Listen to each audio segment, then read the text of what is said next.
Now, as you return to this event, you can hear the voices of children in the background. I'm delighted to be here at the Child Care Center, the Club Fed Child Care Center, and I want to thank everyone who's participating here today. I want to tell you a story about a New Yorker, Aisha, who's here with us today, and you'll hear from her in a couple minutes.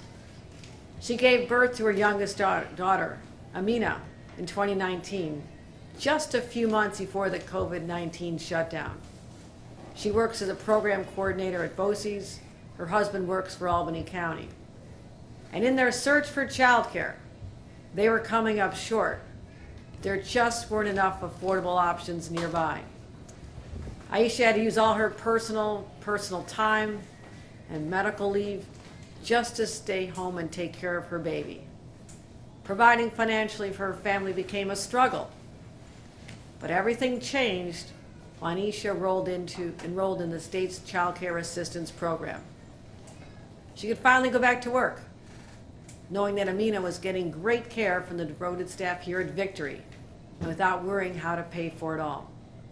We want to make sure stories like Aisha's possible for more New York families, and today we're here to tell you how. I want to thank the individuals who joined me here today. Someone who's been a champion on child care, accessibility, affordability for longer than almost anyone in the entire state, and that is our great Senator Kirsten Gillibrand. And she and I, when I was lieutenant governor, would travel around the state together and talk about what she was doing at the federal level, what I could do at the state level to help lift up families and get them through these challenging times. So an incredible, incredible champion and a dear friend of mine. I'm so delighted we could be with her today. I also want to thank Victory Reedy, the founder and director of Victory Child Care and Club Fed Child Care Center, and of course Aisha, who's joined us here today, will talk about her experience. And I'll soon be joined by Jennifer Lorenz, who will be giving us another update on what is happening with our cyber situation. So, I've said it before, it's not a news flash, but I am New York State's first mom governor. And more than 35 years ago, what I experienced when I became a mom are the stories that I'm still hearing today, all these years later. I worked on Capitol Hill, had a wonderful job with Senator Daniel Patrick Moynihan as an attorney on his staff. I could not find any child care options for my son. I had to leave, put my career on hold, and take care of my baby full time. And that's a sacrifice women are too often expected to make when they live in what is basically a child care desert. It was difficult then, but today New York is experiencing an affordability and child care crisis. Everything has gone up, from diapers to groceries to utilities. And the greatest expense of all, you guessed it, it's child care. In our state, child care for an infant costs more than $21,000 a year. That's 155% more than in-state tuition at public universities in New York. Toddler care isn't much better, at close to $20,000. Imagine having a toddler and an infant, as many families do. You add up the costs, it just doesn't work out. So, just like I did 35 years ago, parents today are sitting at the table trying to figure out, do the math, how they're going to afford their family's basic needs, and let alone save for the future education costs for their children. For too many families, it just doesn't add up. And guess what? New York is losing young families as a result. They're moving away, looking for more affordable places where they can find a home, which is why I focus so intensely on building more housing in our state, but also in search of affordable childcare. It doesn't just affect families. This crisis affects our entire economy. When childcare is scarce, businesses struggle to recruit and retrain qualified workers. If they're at risk of losing workers or think they won't find them, they'll just go somewhere else. That's a challenge we must overcome. If New York wants to remain competitive, if we want our businesses and our families to thrive, we have to tackle this challenge head on. And that's why, as governor, I've committed over $7 billion over 4 years for affordable child care. That's why we expanded the Empire Child Care Tax Credit to include kids under 4. I was stunned to realize that it was only available for families with children age 4 and older. And as a new grandmother, I knew the costs of diapers and formula and the clothes they keep outgrowing every few months was so high. Why weren't we helping families when they were getting hit the hardest? So I changed that. Now newborns on up can have their families eligible for this child care tax credit. And it's why we sponsored the employer-sponsored child care program, splitting the cost of care between employers, employees, and the state. But still, too many families are struggling and not getting the support they need. And that's why we're thinking even bigger. As part of my latest state budget, I secured an historic $1.8 billion investment in our state child care assistance program, or CCPAP. This would not have been possible without the support of the woman standing next to me, Senator Kirsten Gillibrand. She secured the support, the necessary resources from the federal government, and I want to thank her again for her passion, her tenacity in fighting to bring the dollars back to our state and doing everything she can to help working families. This program connects New Yorkers with free or low-cost child care. What does low cost mean? Let me tell you what low means. This program covers at least 90% of child care costs. Let me repeat that. This program covers 90% of child care costs for families earning up to 85% of the state median income. What does that mean? For a family of 4 earning $108,000 or less, that family will pay no more than $15 a week, saving them thousands and thousands of dollars every year. The State Child Care Assistance Program already serves 100,000 families across New York, and it's making a powerful impact on the lives of those kids and parents. But we have more work to do.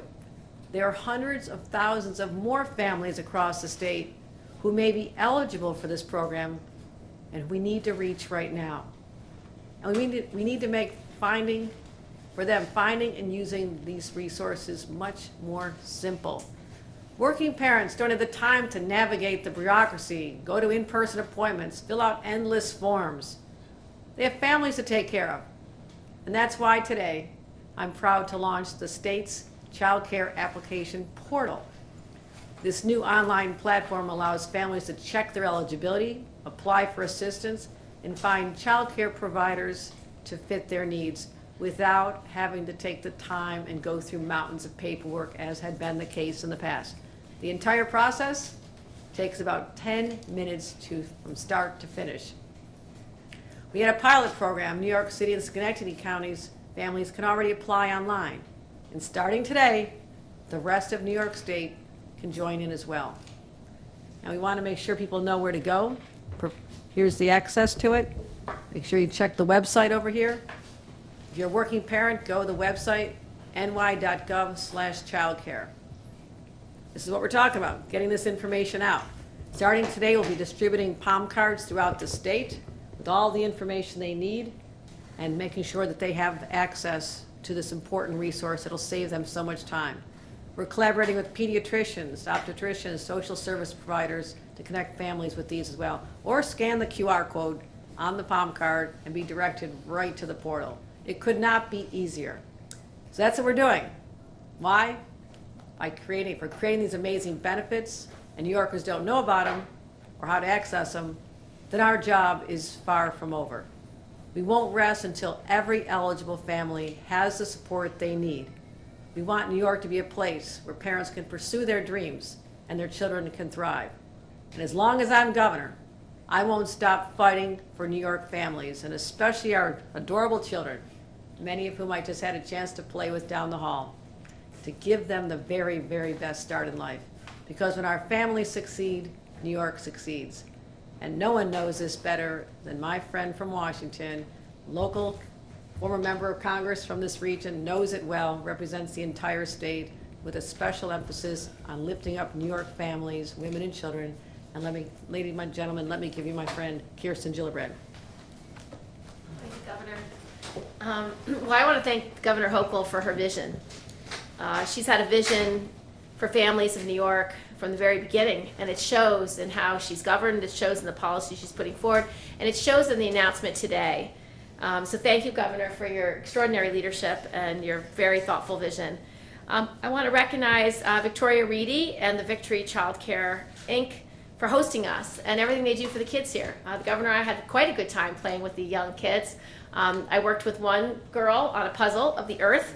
I worked with another little boy on drawing a rainbow flower, and the little girl next to him knew every color in the rainbow, which I thought was quite impressive for a pre-Ker. And I want to recognize Aisha Jeter. Your story is extremely important because as mothers, we always face this issue of, can I provide what I need for my children when they need it?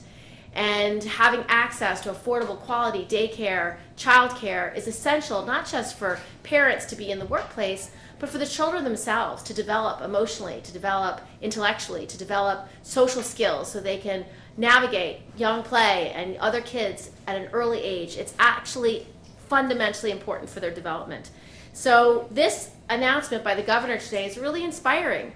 Having this online mobile-friendly app portal for the Child Care Assistance Program, it's going to be essential. I can tell you, when you're looking for support, dealing with your children and your family, having it be able to be on your phone so you can quickly access those resources, access the application, do the application while you're waiting in line for your groceries or whatever it might be. This is the reality of parents' lives. So making it easier for families to check their eligibility and immediately apply for child care assistance without having to find a printer or fill out a paper application is crucial. This will make the services more quickly accessible for the communities these programs strive to serve and brings our nation's most critical public service offerings into the 21st century. We hope that the ease of this new portal, more families will be aware of the services that are available, the services they're eligible for, and I can't overstate how important 90% subsidy is. I mean, if you're paying between $200 and $400 a week for childcare, that's unbelievable. That reduces your cost to $20 or $40 a week. That is affordable. That is something that every family can afford and access. So I just want to thank the governor for how much she's done. Your efforts to allow child care providers in 10 counties to apply for direct deposit of CCAP funds, also extremely helpful. This will streamline the child care funding process to make these services more available. And we know many parts of this county and Albany County are known to be child care deserts. The governor mentioned that. That means, that translates in, if there's over 50 kids who do not have access to child care options that are affordable, that defines a child care desert. This child care center is incredible. It's beautiful. They have all the tools and resources young children need to develop, but not every family has access to something this spectacular. So one of the things I work on in Washington is the Child Care for Working Families Act. It provides the scale of federal funding necessary to actually address this child care crisis. It's not a bipartisan bill yet, but I'm going to work very hard to make it so. It would fund child care on the level that it's needed in the billions of dollars. I also support the Child Care Stabilization Act, which reestablished the American Rescue Plan Child Care Stabilization Program. So what happened during COVID, and the governor and I did events together about this, because families couldn't bring their children to daycare, a lot of daycare centers closed. So pre-pandemic, there was one slot for every 4 kids. In the middle of the pandemic, there was one slot for every 8 kids. So there became a huge challenge. And so post-COVID, we agreed that we had to surge resources to these child care centers so they could reopen, so they could actually afford to be open to increase those slots. So we want to make that investment, that level of investment, permanent, because we found not only did it make a difference, but it met a long-standing need that was there well before COVID. So I will continue to keep working on these issues. I have a really talented child care working group that is creating a whole platform of ideas about how to address these challenges. It includes advocacy organizations, elected officials, government agencies to work together and think creatively. And we will be doing some focused policy ideas over the next few months because of their work. But as you know, parenting is a full-time job, and I just want to thank the governor for this excellent app. It's going to make a huge difference. It's going to make sure more childcare is available to more families, and that makes New York more prosperous, and our families will thrive. Thank you. Do you want to introduce Aisha? Okay. Now we want to bring up Aisha Jeter, who's the parent of a child at Club Fed Child Care Center. Come on up. Tell us your story. Thank you. Thank you, Governor Hochul and Senator Gillibrand, for inviting me to share my story today. My name is Aisha Jeter, and I'm a proud mom of 3 girls, one of which, my youngest daughter, Amina, does attend Victory Child Care Center here and has been attending since around June of 2020. As the governor mentioned, Amina was born right before COVID in October of 2019. 3 months after returning to work from my maternity leave, we had faced a shutdown due to the COVID pandemic.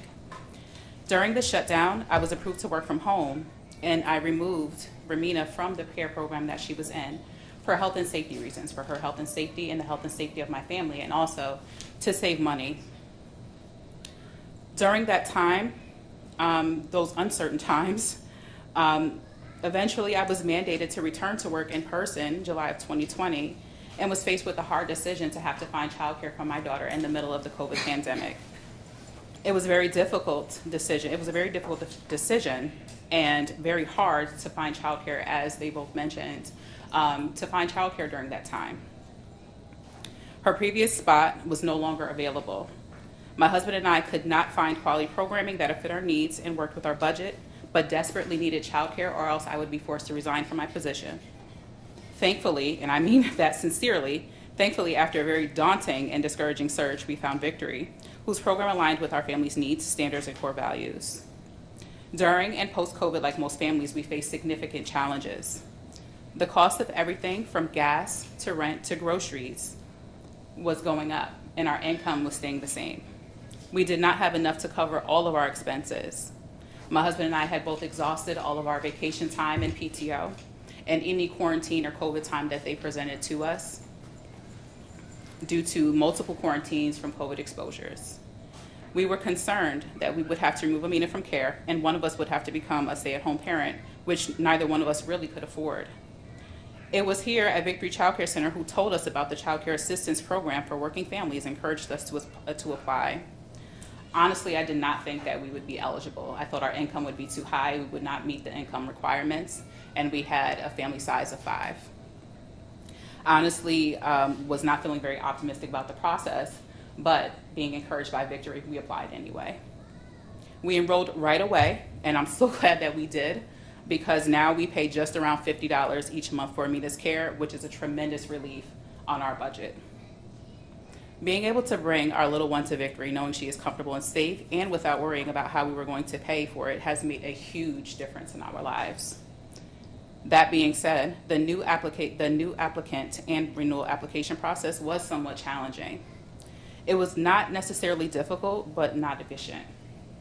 There was a lot of paperwork and a lot of bureaucracy to navigate even during the renewal period.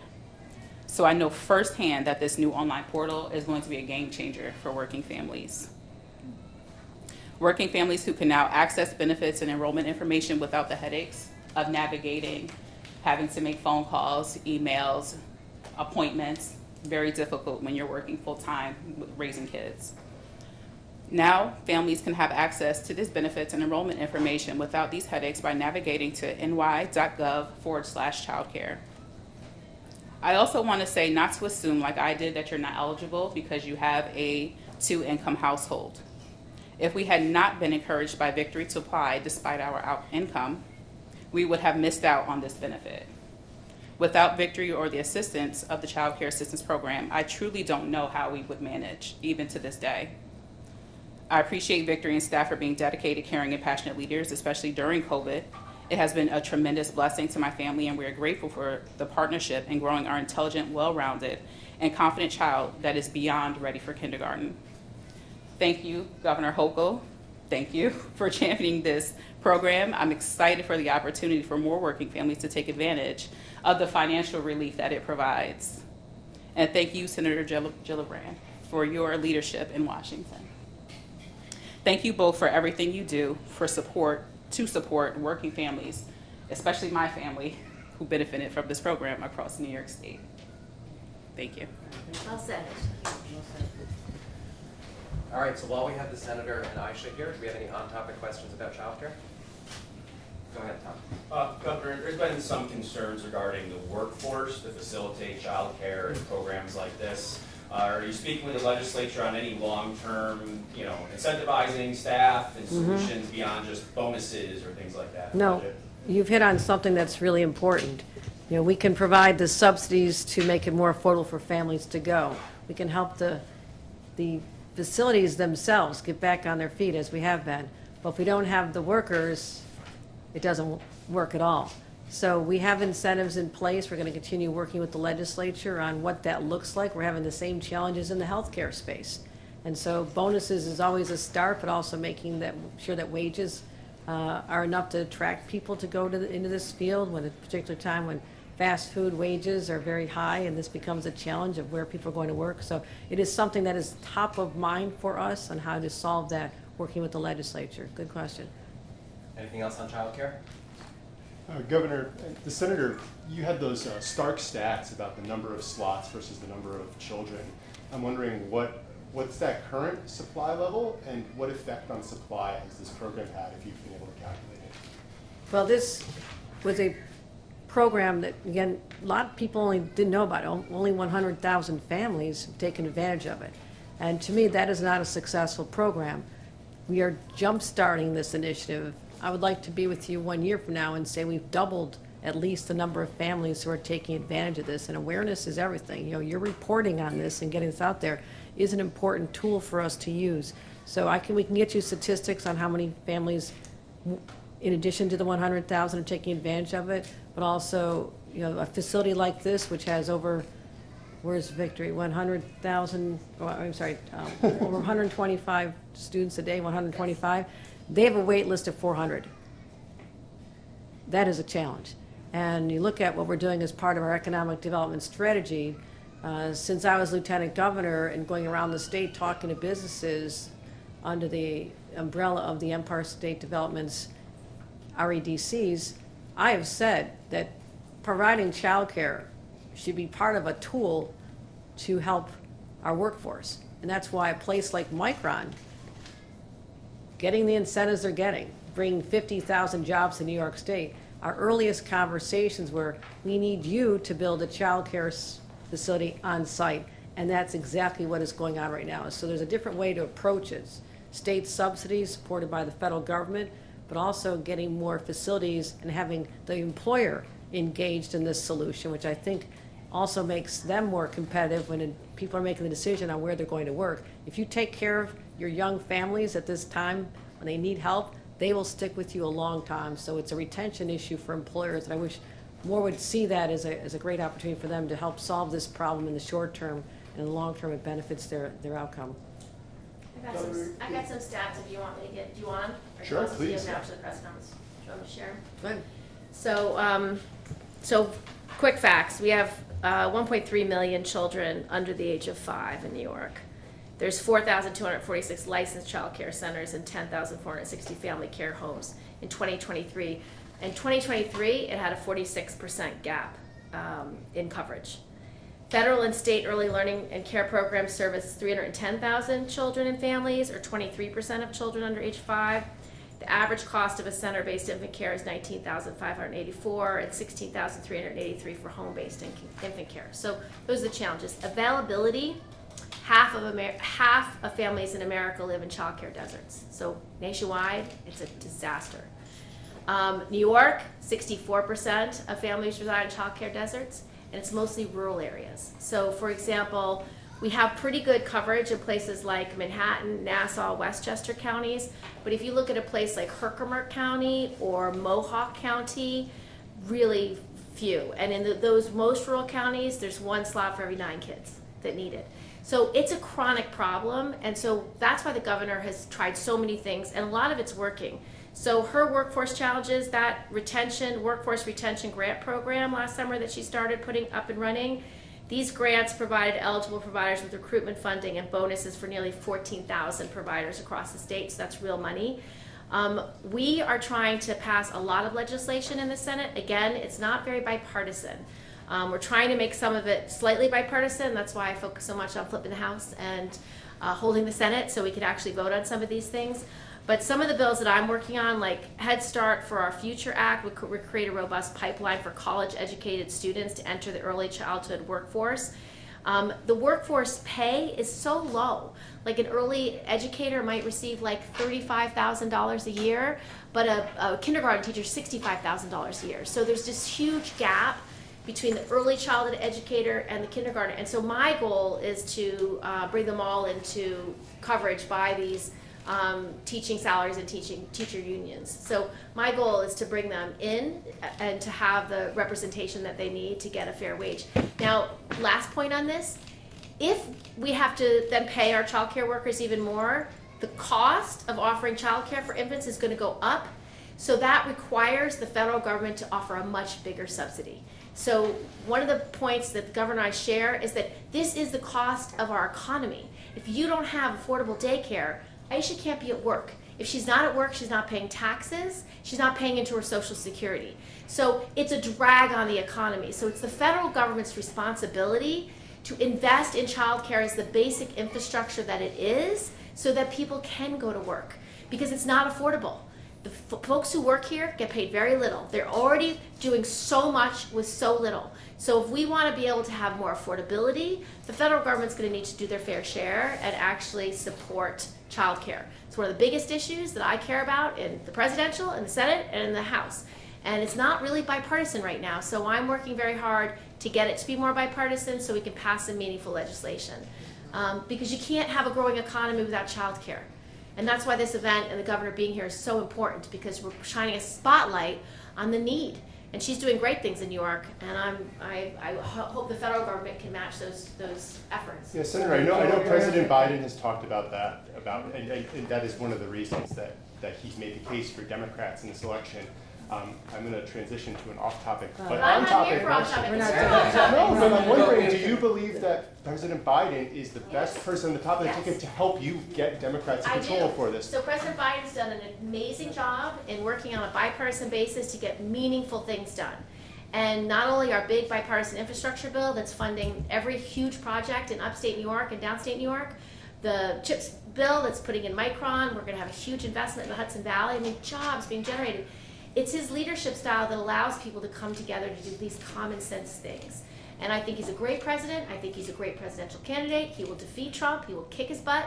And we are all in. And this is a clear choice about what we stand for and what the Republican Party stands for. And I feel very confident that President Biden will be the one to make the investments in child care part of his long-term economic and infrastructure plan. Because just as Aisha's story tells us, she can't go to work if she doesn't have affordable quality daycare for her kids. And that's true for every parent in America.